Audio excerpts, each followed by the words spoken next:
Good morning, everyone. We're continuing here in the KITZUR HILCHOS SHABBOS, and we conclude, I think, today the laws of Beirer with one last idea, and it's called Toldas or Toledis Toldas Beirer. These are like the offshoots of Beirer. It might not look exactly like the separating that we've been speaking about. Nevertheless, they're related to it, and therefore you cannot do this either. Mechabetz u'megabein Toldas Toledis Beirer. A person that wants to make butter or cheese is a tolda, it's an offshoot of Beirer. Why? A person cannot make butter. So too a person cannot make cheese. So Mechabetz is making butter and Megabein is making cheese.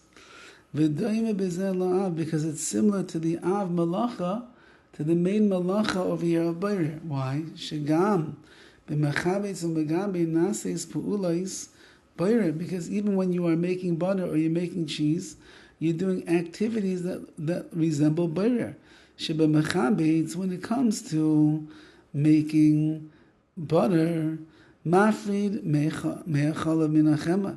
You have to remove the milk from the butter. However, it works all together. You actually make the butter.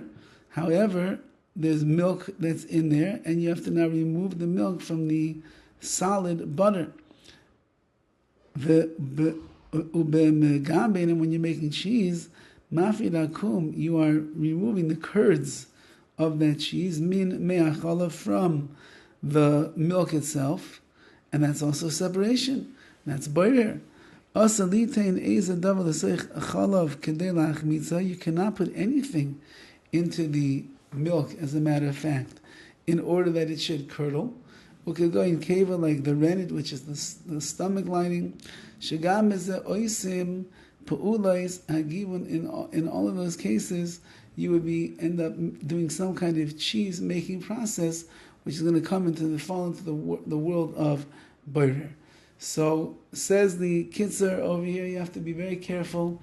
There are many, many things, many details as we learned about over here. It's not just selecting food from the food that you don't want and the like. It has to do with kelim, with vessels as well.